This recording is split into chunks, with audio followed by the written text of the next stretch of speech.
¿Qué tal, estimado público? Esta es una emisión más de Los 60 Minutos de México. Y hoy hablaremos sobre el tema ¿qué son las relaciones de trabajo? Tenemos como objetivo explicar el origen y la importancia del trabajo, así como el surgimiento y alcances del derecho del trabajo. Describir la esencia y filosofía particular de esta rama jurídica en el ámbito individual. Sus conceptos básicos tales como trabajador, patrón, empleador, relación de trabajo, contrato de trabajo, condiciones de trabajo, salario, jornada y descansos y antigüedad de los trabajadores en el empleo. La relevancia y diferencias de la suspensión, rescisión y terminación de las relaciones individuales del trabajo, enfatizando en las obligaciones y prohibiciones que la ley impone tanto a patrones como trabajadores, puntualizar los riesgos de trabajo, la protección para mujeres y menores de edad, los trabajos especiales, el ámbito del derecho internacional del trabajo y las políticas de reforma laboral. El derecho individual del trabajo es un conjunto de normas creadas por el legislador para regular las relaciones entre los patrones y los trabajadores.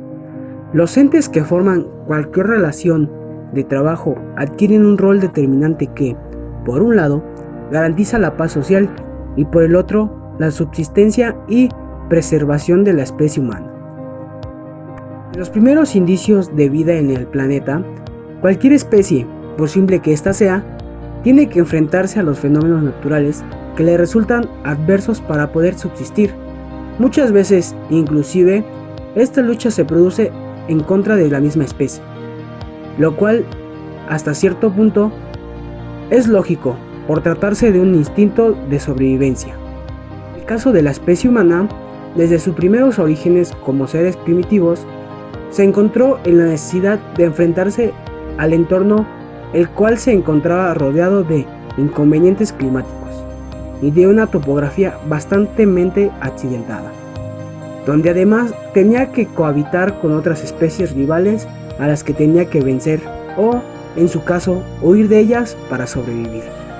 La supervivencia en tiempos remotos, incluso en tiempos actuales, y defectiblemente requiere de inteligencia, de saber comunicarse, saber organizarse, saber implementar y planear estrategias que permitan satisfacer las necesidades básicas de cualquier ser que tenga vida.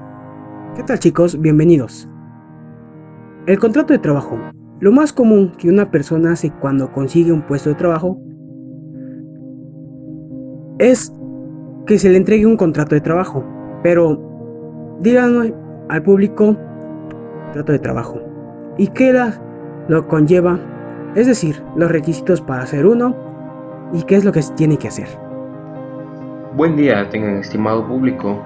Y bueno, el contrato de trabajo es aquel por el cual una persona física denominada el trabajador se compromete a realizar obras o servicios para una persona física o jurídica denominada el empleador, bajo la dependencia y subordinación de éste, quien a su vez se obliga al pago de una remuneración determinada.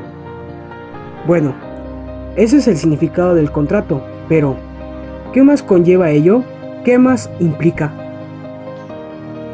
No importará el nombre que las partes le den al contrato que celebren, ya que este será un contrato de trabajo que produce, por una parte, la obligación de prestar un servicio personal subordinado y por la otra, la de pagar un salario. Que el contrato es simplemente un acuerdo de voluntades, siendo intrascendente para que surta todas sus consecuencias legales, que se inicie o no la prestación del servicio.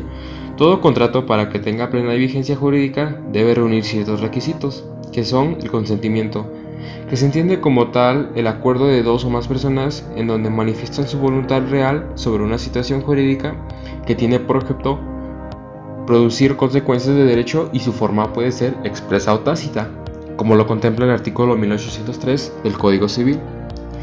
También se encuentra el objeto posible, que designa la prestación a propósito de la cual se produce el acuerdo de voluntades y en torno a la cual se ordena la economía del contrato. Esa prestación es el elemento a falta del cual las partes no hubiesen pensado en formar el contrato. En el contrato del trabajo, el objeto posible se expresa en dos direcciones fundamentales. La primera, en la obligación de prestar el trabajo en forma personal y subordinada por parte del trabajador, y la de pagar el salario a cargo del patrón. Este será el objeto directo, la segunda el objeto indirecto, que lo constituirán el servicio específico a prestar y el importe del salario. También están los elementos de la validez, que son los requisitos que no impiden el nacimiento del acto jurídico, pero que, en caso de falta alguno de ellos, dicho acto estará afectado de nulidad. Muy bien, gracias por esta valiosa explicación. Pero, ¿y cuáles son esos elementos que se requiere para valer el contrato de trabajo? Buenas tardes a todos y al público que nos escucha.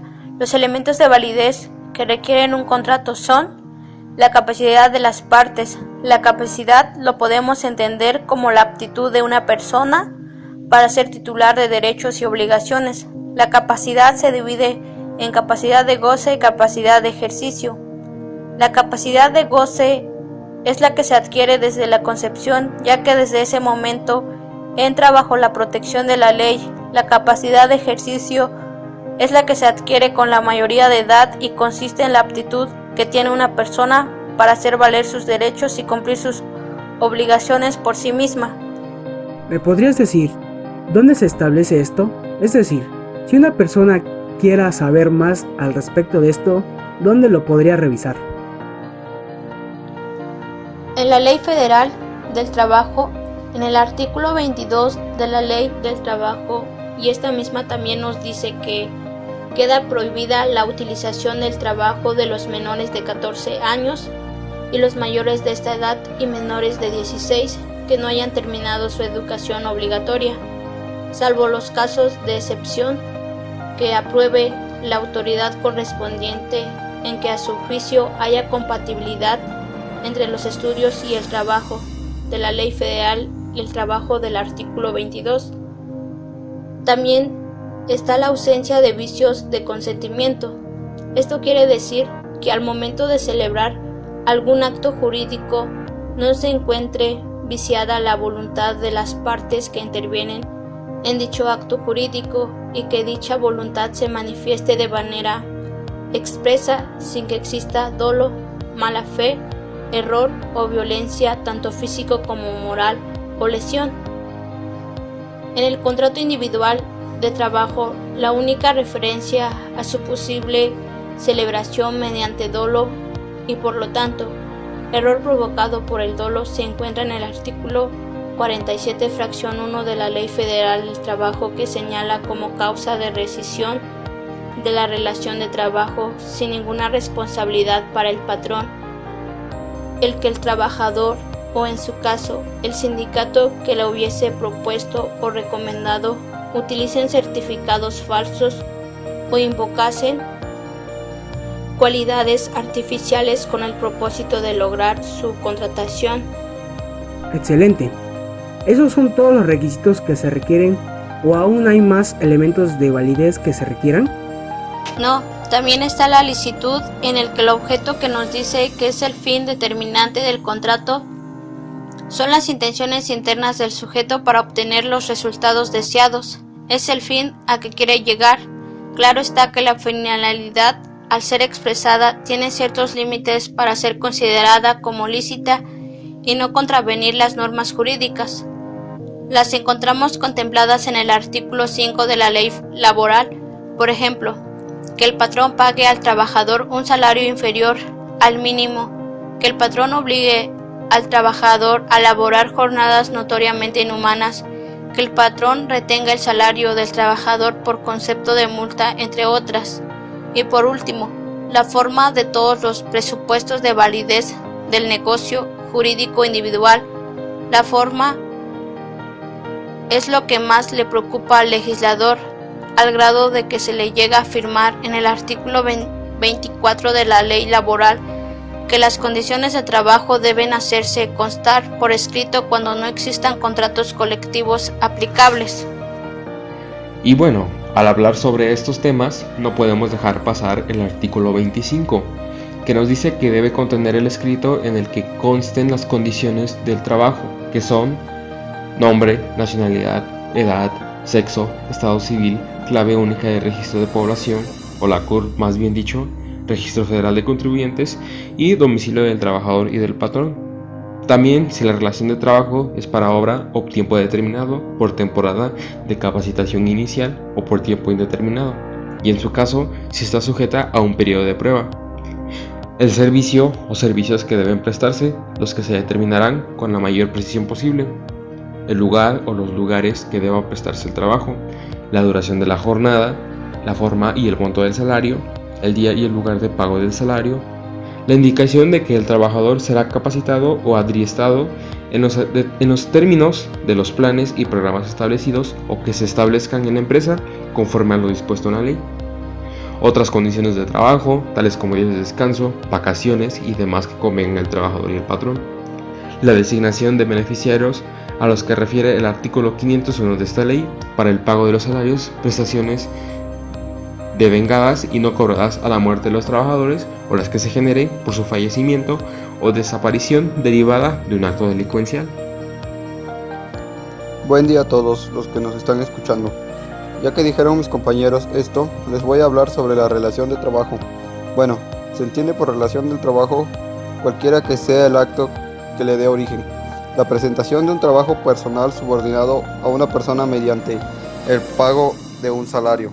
Excelente día a todos. Empezaré diciendo que en el artículo 21 de la Ley Federal del Trabajo se presume de la existencia del contrato y de la relación del trabajo entre el que presta un trabajo y el que lo recibe.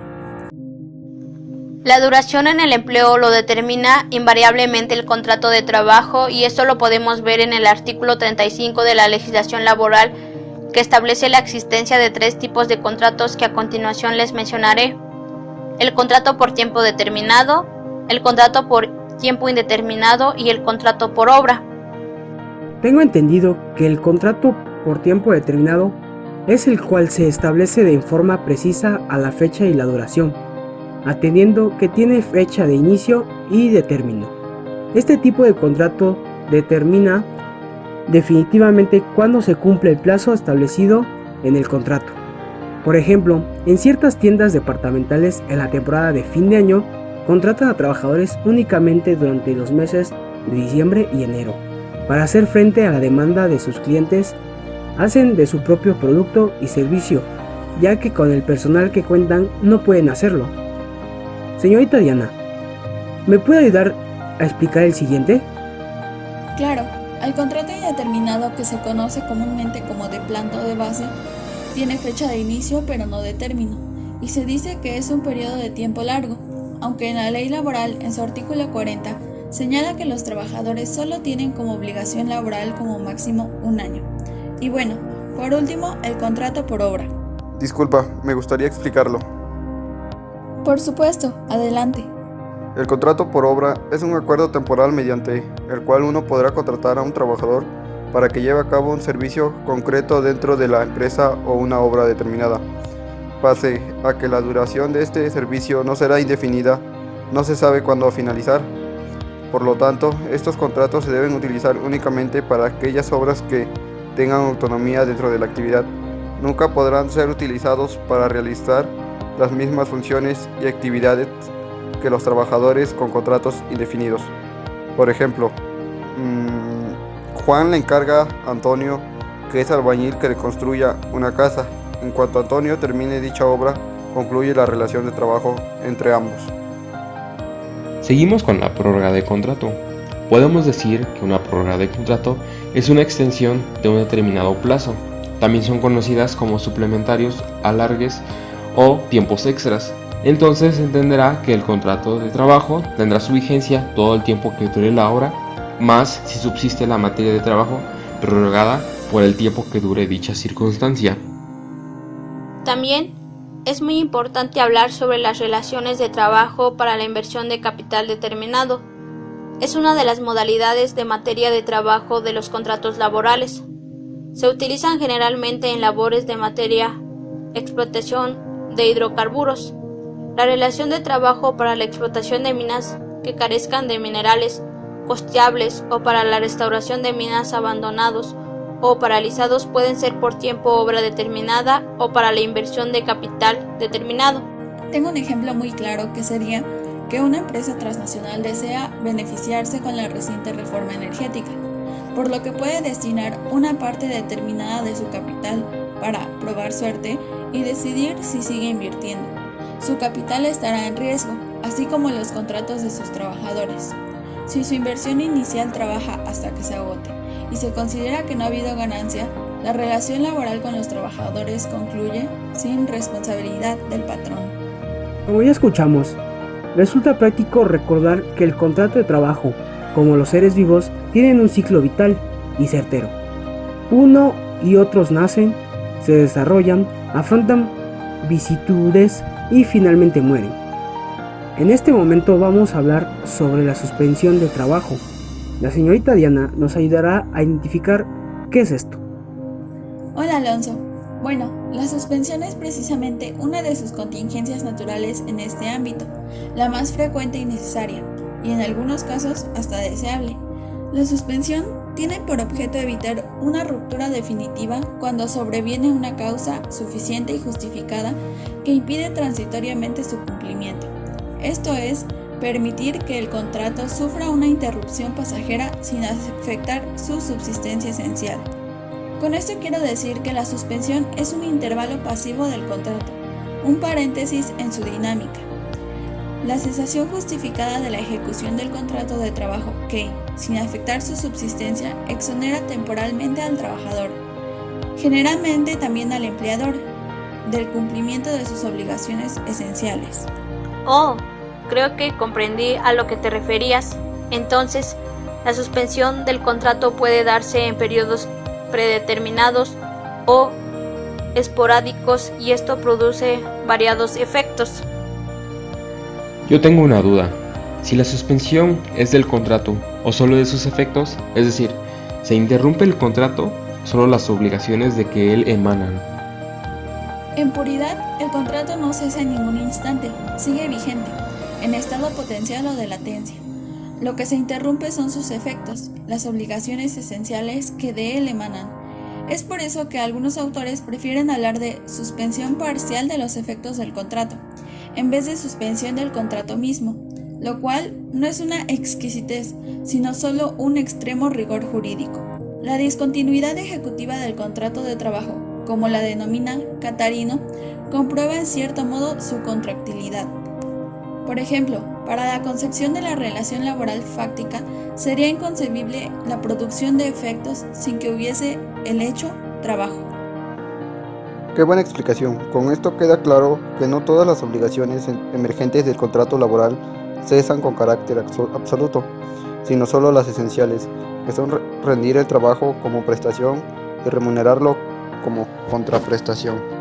Así es, subsisten, pero no se detienen ni se exoneran en ningún instante otros deberes, especialmente en la esfera ética, el llamado contenido ético del contrato, fidelidad, lealtad, confianza, respeto mutuo, entre otros. Hay un problema terminológico, y es la diferencia entre suspensión e interrupción. ¿Nos puedes explicar un poco sobre esto? Sí, mira, para Krotoshkin, suspensión es la que se produce por iniciativa del empleador, mientras que la interrupción se origina en la esfera del trabajador, como enfermedad, maternidad, servicio militar, entre otros aspectos. Yo había leído que se les vincula como género y especie, ya que se expresa que toda suspensión laboral supone indudablemente una interrupción del contrato del trabajo, pero no toda interrupción puede calificarse de suspensión contractual laboral. Ahorita que lo mencionan, yo tengo entendido que en América cambió. Suele denominarse respectivamente suspensión absoluta o perfecta y suspensión relativa o imperfecta. Por eso se discute. Asimismo, si la suspensión es un derecho del trabajador, una prerrogativa del empleador o un simple hecho jurídico. En realidad, tengo entendido que en ello varía según el tipo de suspensión de que se trate. En el caso de la vacación, como de la enfermedad o el accidente, constituyen evidentemente derechos del trabajador ausentarse del trabajo y dejar de rendir el servicio en el caso de fuerza mayor. En cambio, es potestad que se confiere al empleador para cesar la prestación del pago de retribuciones ante la exigencia de una causa evidentemente justificada. En el servicio, finalmente, hay un hecho externo e imperativo que obliga al trabajador a rendir sus servicios de índole no laboral, obviamente en una institución ajena al empleador, pero que impone a éste el deber de reservarle el puesto de trabajo. Estás en lo correcto. Y bueno, también tenemos que saber que la suspensión adopta diversas formas o modalidades, lo que a su vez da origen a múltiples clasificaciones. Alonso, sé que estás más informado sobre estas clasificaciones. ¿Me las podrías decir? Claro, por su ámbito. Puede ser individual, si afecta a un solo individuo o a una pluralidad de ellos, pero por causas que le sucedan de modo personal. O colectivo, si afecta a un conjunto homogéneo por causa que les es común. Un ejemplo de suspensión individual es el descanso por enfermedad, la licencia por maternidad, la vacación. También existe la suspensión colectiva, por sus efectos. Hay una suspensión absoluta o perfecta, que es aquella en la que interrumpen tanto la prestación del trabajador cuanto el pago de la remuneración por el empleador, o sea, la contraprestación.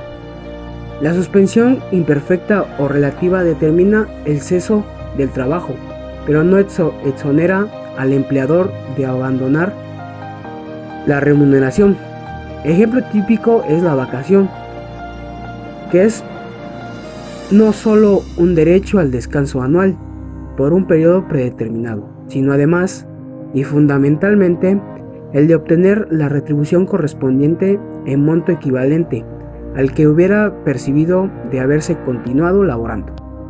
Yo sé que se dividen, por ejemplo, por su origen. La suspensión puede derivar de la voluntad de una sola de las partes, como acontece como la huelga, donde prevalece el designio unilateral del conjunto de los trabajadores, o en el reservo, con la suspensión disciplinaria cuya causa eficiente es la decisión sancionadora del empleador. Puede también derivar de la voluntad común o conjunta de ambas partes, cuyo ejemplo típico es obviamente la licencia convencional. Puede finalmente obedecer a una causa exógena, ajena a la voluntad contractual, lo que corresponde por lo general a una situación objetiva, como la fuerza mayor o el caso fortuito. Por su regularidad, esto es, por la previsibilidad o la imprevisibilidad de su prestación, la suspensión puede darse de forma programada. Exactamente. Del primer tipo es la vacación, que se ajusta a un calendario establecido de antemano, conocido y aceptado por ambas partes, y en circunstancias normales la maternidad. Del segundo, la enfermedad y el accidente, que se presentan sin aviso, de modo súbito e inesperado. Yo les quiero hablar sobre las características. Bueno, todas estas clasificaciones presentan algún interés, aunque no todas ellas transiedan hacia consecuencias o resultados prácticos. Las características esenciales de la suspensión laboral son dos: causalidad y temporalidad.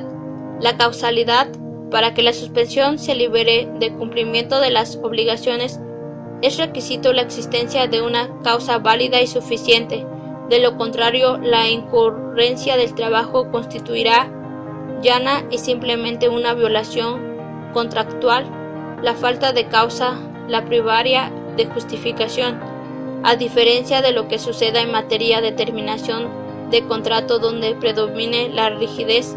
En materia de suspensión, que hay gran flexibilidad causal. Oye, pero la causa justificada no tiene que estar necesariamente en la ley.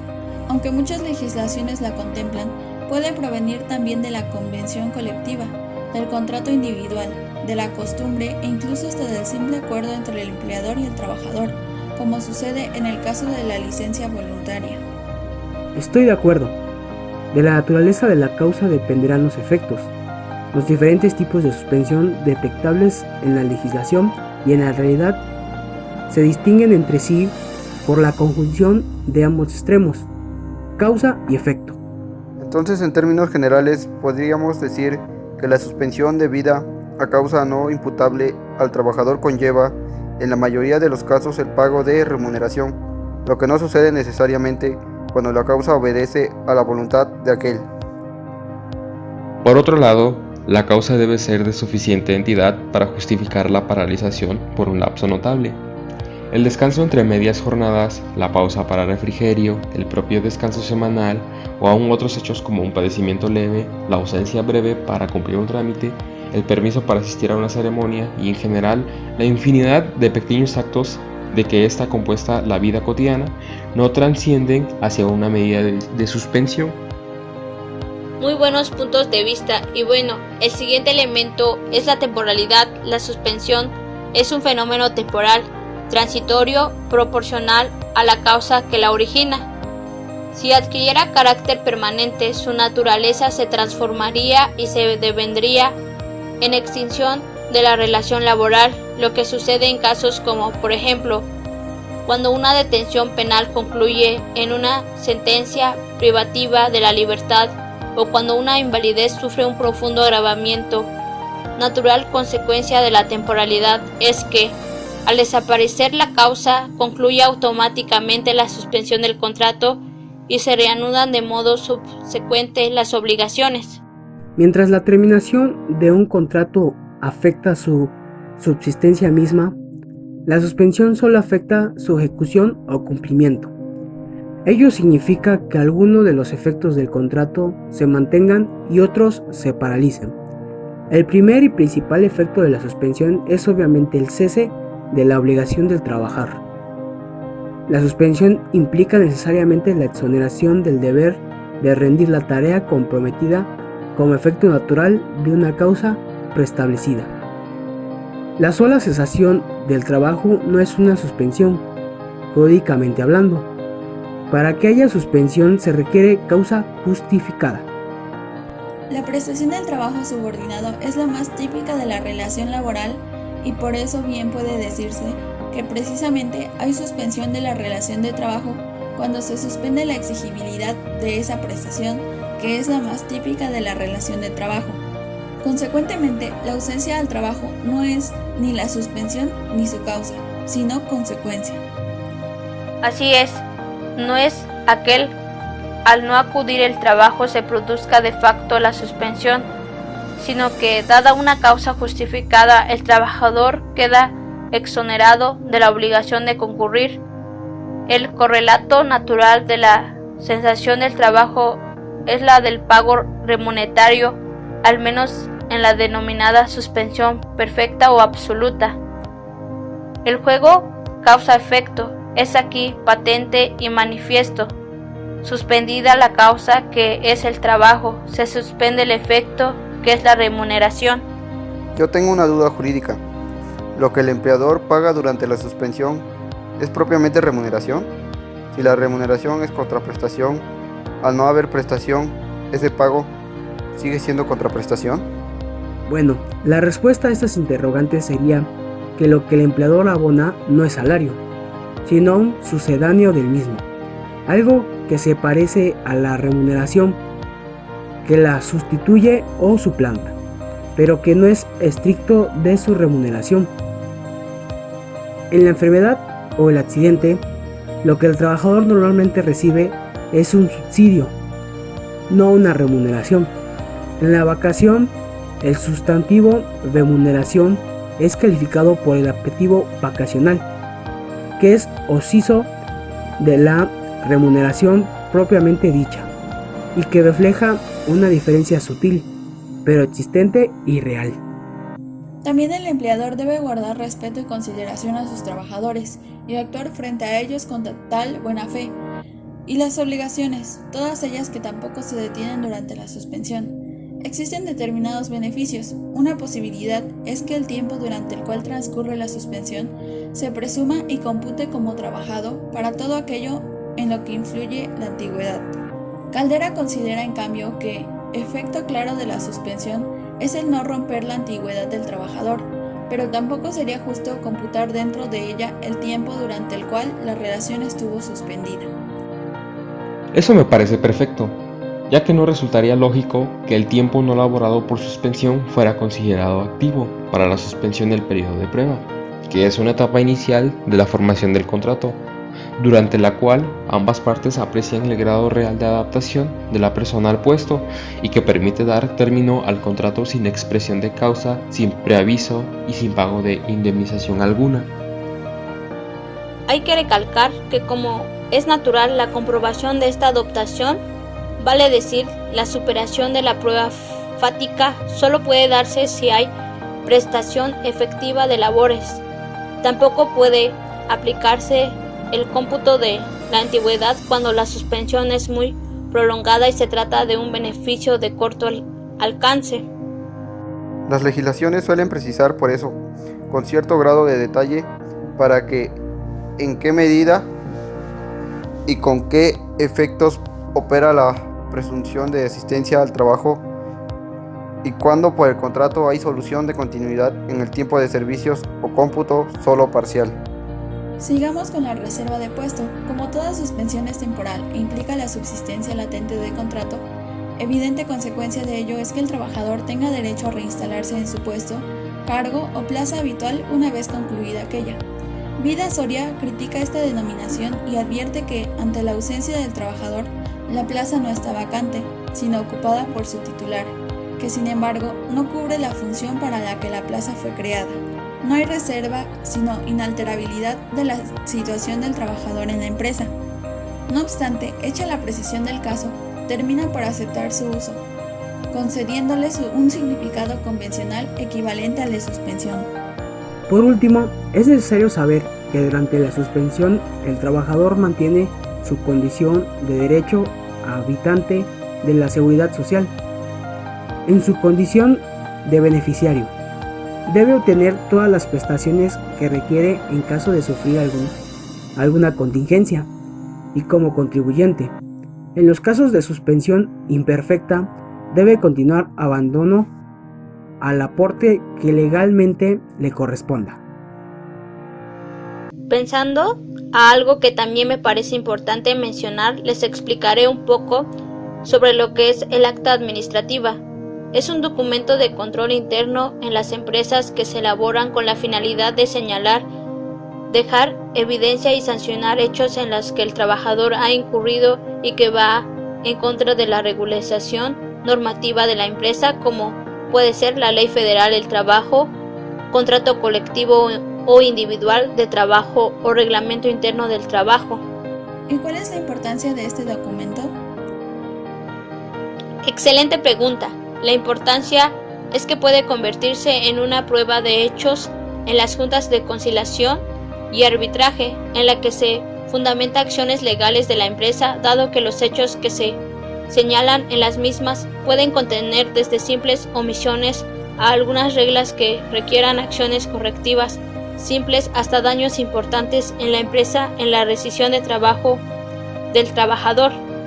Señorita Heidi, ¿cuáles son los objetivos de un acta administrativa? Señalar y dejar evidencia de las fracciones en que los trabajadores han incurrido, detallar los hechos ocurridos señalando fecha, hora y testigos de quienes precisaron esos hechos, determinar las sanciones correctivas necesarias de acuerdo al reglamento interno del trabajo de la empresa o establecer si existe causas que se establecen en el artículo 47 de la Ley Laboral para dar por terminada la relación laboral sin responsabilidad para el patrón. ¿Y qué debe contener un acta administrativa o cuáles son sus características?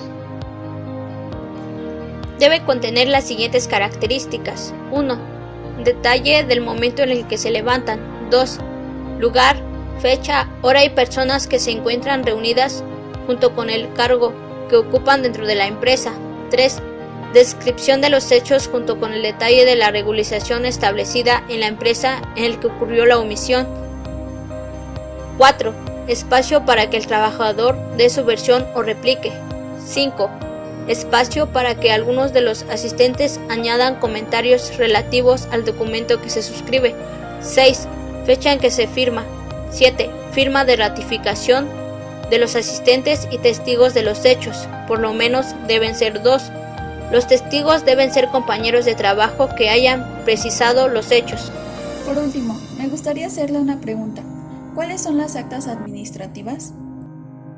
Están las actas administrativas más comunes, las cuales son por inasistencias, desobediencia a las órdenes del patrón, faltas de probidad y honradez, concurrir en estado de ebriedad, actos de violencia, El despido es considerado por la ley como una forma de rescisión, esto es, un acto unilateral por virtud del cual el patrón da por terminada la relación laboral, invocada una causa grave de incumplimiento de sus obligaciones por parte del trabajador y lo exime de toda responsabilidad.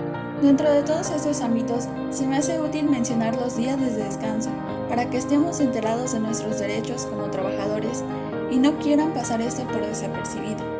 Los días de descanso y las vacaciones tienen la finalidad de defender mejor la salud de los trabajadores y contribuir a la convivencia familiar.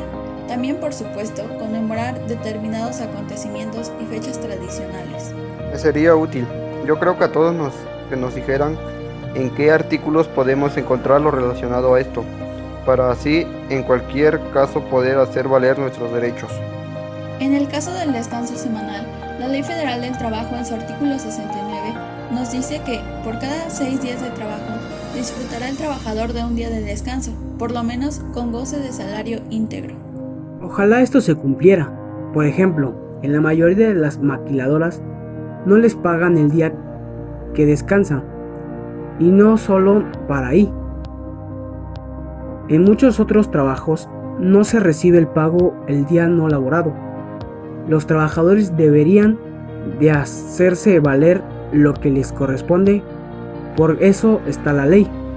Pero bueno, ¿me podrían decir qué día se debe de tomar para descansar? La determinación de la fecha del descanso podrá hacerse en forma convencional entre los trabajadores y el patrón, cuando el trabajo requiera una labor continua, pero en los reglamentos de la ley se procurará que el día de descanso semanal sea en domingo. ¿Nos podrías decir qué días son considerados días de descanso? Miren, los descansos obligatorios están señalados en el artículo 74 de la Ley Federal del Trabajo. Son días de descanso obligatorio el 1 de enero, el primer lunes de febrero, el tercer lunes de marzo, el 1 de mayo, el 16 de septiembre, el tercer lunes de noviembre, el 1 de diciembre de cada 6 años, cuando corresponda a la transmisión del Poder Ejecutivo Federal, el 25 de diciembre, el que determinen las leyes federales y locales electorales, en el caso de elecciones ordinarias para efectuar la jornada electoral. En el caso de que los trabajadores quedaran obligados a prestar sus servicios, tendrán derecho a que se les pague un salario doble por el servicio prestado. ¿Y qué pasa con los trabajadores que laboren en el día de descanso, en este caso el domingo? ¿Se les pagará? Los trabajadores que presten servicios en día domingo tendrán derecho a una prima adicional de un 25%, por lo menos, sobre el salario de los días ordinarios de trabajo. Otro tema importante en el ámbito laboral son las vacaciones. ¿Quién me podría explicar cómo se maneja esto? Todo trabajador formal en México, con más de un año prestado sus servicios, tiene derecho a vacaciones al menos 6 días al año, y la empresa deberá cubrir el salario ordinario que comúnmente percibe el empleado durante ese periodo. Nuevamente, como les comentaba, los trabajadores deberán disfrutar en forma continua 6 días de vacaciones y deberán concederse a los trabajadores dentro de los 6 meses siguientes al cumplimiento del año de sus servicios.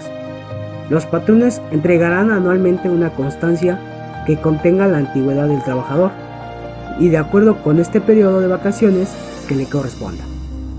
Me faltó mencionar que en el caso de los trabajadores que prestan sus servicios discontinuados o por temporadas, el cómputo de los días de vacaciones se hace en forma proporcional al número de días trabajados en el año. Algo que igual es importante mencionar es la prima vacacional. Los trabajadores tendrán derecho a una prima no menos de 25% sobre los salarios que les correspondan durante el periodo de vacaciones. Y por ejemplo, si no se nos otorga este derecho a las vacaciones, ¿qué podemos hacer? En caso de que no se lleguen a otorgar las vacaciones, el trabajador contará con el término de un año a partir de que sean exigibles para demandar el pago de las vacaciones y prima vacacional. Para orientación sobre esto existe la Profedet, a la cual podemos asistir para que nos otorgue asistencia jurídica gratuita. Me parece perfecto que esta institución nos ayude a hacer valer nuestros derechos. Para finalizar el día de hoy hablaremos sobre el salario, que por supuesto a todos nos interesa este tema, ya que es indispensable en nuestra vida tener un sustento económico para solventar nuestros gastos y necesidades. Bueno, la idea de salario es un poco fundamental del derecho del trabajo. Integra en la relación laboral el objeto indirecto y constituye social y económicamente el fin directo que quiere alcanzar el trabajador a cambio de aplicar su fuerza de trabajo. Claro, estoy de acuerdo con tu opinión. Es algo que indudablemente esperamos a cambio al ser algún trabajo. ¿Me podrías decir cuáles son las formas de pago del salario? La primera es en dinero. Aquí se debe de estipular en moneda de curso legal, esto es moneda nacional. También existe el salario ordinario o extraordinario. El salario ordinario es lo que percibe el trabajador como remuneración por los servicios prestados dentro de su jornada ordinaria de trabajo. El extraordinario es el que implica remuneración del trabajo ejecutado en días de descanso obligatorio o de horas extras o suplementarias trabajadas como prolongación de la jornada. Fijo o variable es cuando se pacta por una fecha de ventas. En ventas es variable. Encontramos también el nominal y real. Nominal es el valor que en dinero se paga al trabajador por la actividad realizada dentro de sus centros de trabajo, y el real es el salario que percibe un trabajador previos los descuentos realizados. Es importante mencionar los atributos del salario. El salario numerador ha quedado consignado en la jurisprudencia número 152 del artículo Ley Federal del Trabajo. Esto es cuando un trabajador no presta sus servicios por toda la jornada legal respectiva, sino simplemente por unas cuantas horas de ella. Debe estimarse correcto el pacto por el cual haya convenido. El atributo de salario remunerador no solo se traduce en la percepción de un salario mínimo. Las condiciones de trabajo y el salario resultan ser una condición primordial. Deben ser siempre proporcionales a la importancia de los servicios. Así es, y debe ser remunerador, esto es proporcional en su cuantía al tiempo trabajado. Debe ser suficiente. Esto quiere decir que el salario que perciba el trabajador deberá permitirle llevar una vida digna. En el segundo párrafo del artículo 3 de la ley laboral se dice que el trabajo debe efectuarse en condiciones que aseguren un nivel económico decoroso para el trabajador y su familia. Debe ser determinado o determinable. Bueno, me parece muy importante anticipar en qué consiste el trabajo que se haría y la forma de pago. Así como nos decía el profesor, primero debe estipularse exactamente y de forma concreta las actividades que se realizarán. Este principio aparece expresado en el artículo 25, fracción sexta de la Ley Federal del Trabajo, que establece que el escrito en que consten las condiciones de trabajo deberán contener otros requisitos, la forma y monto del salario. También tengo entendido que debe cubrirse periódicamente. El pago del salario está sometido en cuanto a su oportunidad a disposiciones precisas. Con respecto a las personas que desempeñan un trabajo material, la ley laboral exige que se les cubra semanalmente su pago. Yo igual he escuchado sobre eso. Al igual que el salario en efectivo debe de pagarse en moneda del curso legal, esto quiere decir que deberá pagarse precisamente en moneda de curso legal, no siendo permitido hacerlo en mercancías, vales, fichas o cualquier otro signo representativo con que se pretenda sustituir la moneda. Hablemos también de las prestaciones. Es algo que, al igual que el salario, nos interesa a la hora de ingresar a un nuevo trabajo. Las prestaciones en especie deben ser apropiadas y proporcionales al salario pagado en efectivo, considerando siempre lo establecido en la Ley de Impuestos sobre la Renta en el capítulo de Previsión Social. Hay veces que los dueños o los que están al mando de la organización pasan desapercibido esto, por lo que es importante estar atentos y exigir nuestros derechos. Otro tema de suma importancia para los trabajadores es el aguinaldo. La obligación de pagar un aguinaldo a los trabajadores antes del 20 de diciembre comprende únicamente a aquellos que estén laborando en la fecha en que se liquide este. Hay que mencionar a los grupos de personas con derecho a cobrar y son los que trabajan en régimen de productividad, cobran un salario, Aquellos cuya relación con el que se les paga es de servicio cobran un sueldo o paga. Los que cobran por sus asistencias profesionales reciben honorarios. Y bueno, con respecto a las indemnizaciones, el artículo 48 de la ley laboral indica que es elección del trabajador cuando ha sido despedido, determinar si solicita la reinstalación en el mismo puesto y en las mismas condiciones que venía desempeñando, o la indemnización constitucional. El trabajador tiene que elegir una acción, no las dos. Esto es, no se puede demandar la reinstalación y en caso de no reinstalarse se opte por la indemnización. ¿Y qué pasa si el trabajador solicita una indemnización? Si el trabajador solicita una indemnización, el patrón solo será condenado al pago de 3 meses de salario. Si solicitó reinstalación, la condena será a reinstalar, no a cambiar esta por un pago. Se dice que si un trabajador es despedido, ese tiene derecho al pago de una indemnización y se piensa que es de 3 meses. Sin embargo, esto no es cierto. El pago de la indemnización de 3 meses solo procede cuando el despido es injustificado. Si el despido es justificado, no se tendrá derecho a pago alguno, ya que se hablaría de una gratificación. Adán, ¿nos puedes comentar acerca de la prescripción de las acciones laborales del trabajador?